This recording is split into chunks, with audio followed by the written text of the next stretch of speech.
Welcome back to Blue Ridge Homestead. This here is a volunteer tomato plant. I have no idea what variety it is. It came up. See, that's where we raise our tomatoes over there. This is where we raise our green beans, and it is a long way from home. But the rule in the garden here is if it comes up voluntarily and it's not a weed, we let it grow. So I'm interested to see what kind of tomato this turns out to be. Stick with us today. We're going to plant some tomatoes. Here's another volunteer plant. This is a marigold. It's probably one of the blue marigolds, what they call blue. It doesn't really bloom blue, but they do get to be about 3.5 foot tall, and they branch out. They spread out to a bush probably 3 foot wide. So that'll look pretty nice, and it'll actually help keep bugs and such out of the garden. Here are a few more volunteer tomato plants that came up. Some of them I went ahead and pulled out. There's a couple more volunteer marigolds. I pulled these out right under where we growed what was it, husky red cherry tomatoes, and also a black cherry tomato. So again, we'll leave these, let them grow.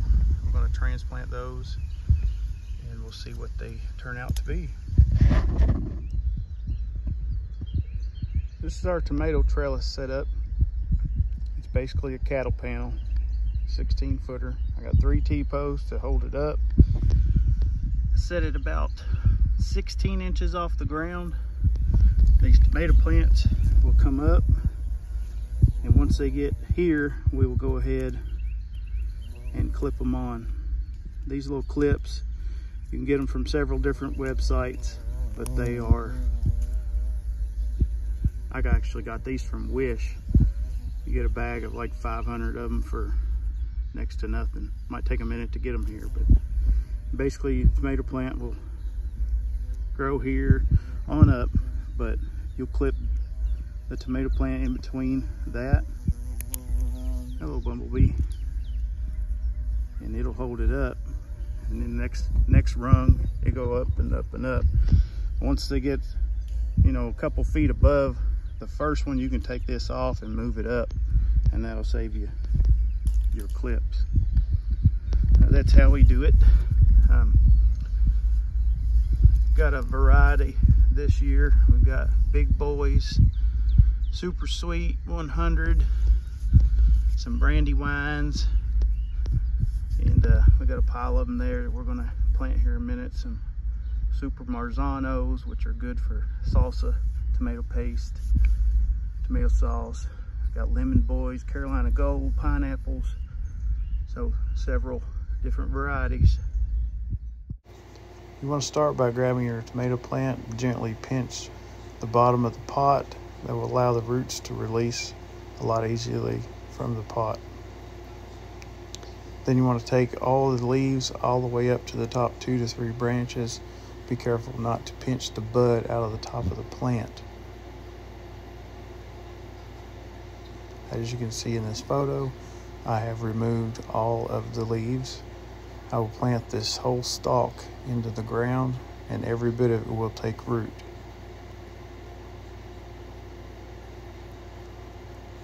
Just dig your hole with your hand if your soil is loose enough. If not, get you a small trowel shovel, will work just fine. You want to place your plant into the dirt as deep as you can without covering those last branches you left on it.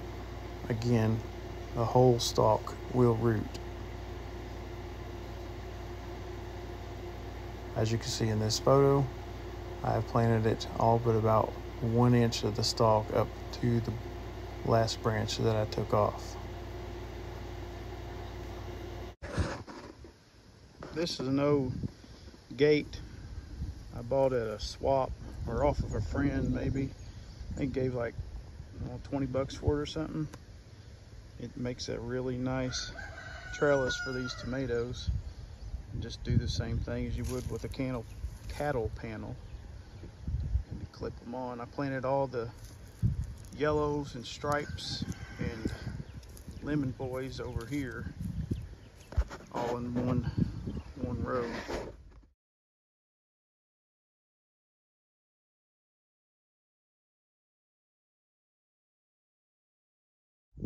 We planted some red and some orange bell peppers. These are King Arthur green. They'll turn red if you leave them on the vine long enough, or on the plant. But if you look at the soil, you'll notice it's not powdery. It's not tilled beyond belief. There's a lot of organic stuff in here.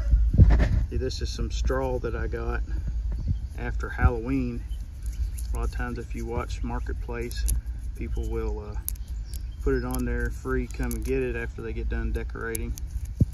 And you just throw it on your garden in the middle of the winter, let it start rotting down, and then you can chop it in, or you can just leave it set on top and plant right through it. But like this soil was almost red just a few years ago, and it's got all kinds of organic matter in it. It's really came a long way in a short period of time. But we had a local horse farm. We put several loads of horse manure and shavings from their stalls on it. We'll probably do that again here soon, just as another level of building the soil, or amending the soil as some call it. But yeah, it's looking good, I think. So today we planted peppers, tomatoes, planted several different varieties of tomato. There's a bunch of looks like cherry tomatoes that have came back volunteers. There's some marigolds, and all in all, we got it in before the rain, so that's a plus. That's a success in my book. A lot of people will say, oh, your rows ain't straight, and you know, the plant don't care if your row is straight, and honestly, I don't care if my row's straight either. I care about the health of the plant and the quality of the soil, and Mother Nature will do the rest as long as you help them out. No matter if your rows are straight or not. But that's just my 2 cents anyway. Until next time, this is Lewis and Sally, Blue Ridge Homestead. We're on to Instagram. We have a YouTube channel, obviously. We also have a Facebook group. Come on over there and join us. And until next time. Here are a few snapshots of the tomato varieties we are planting this year.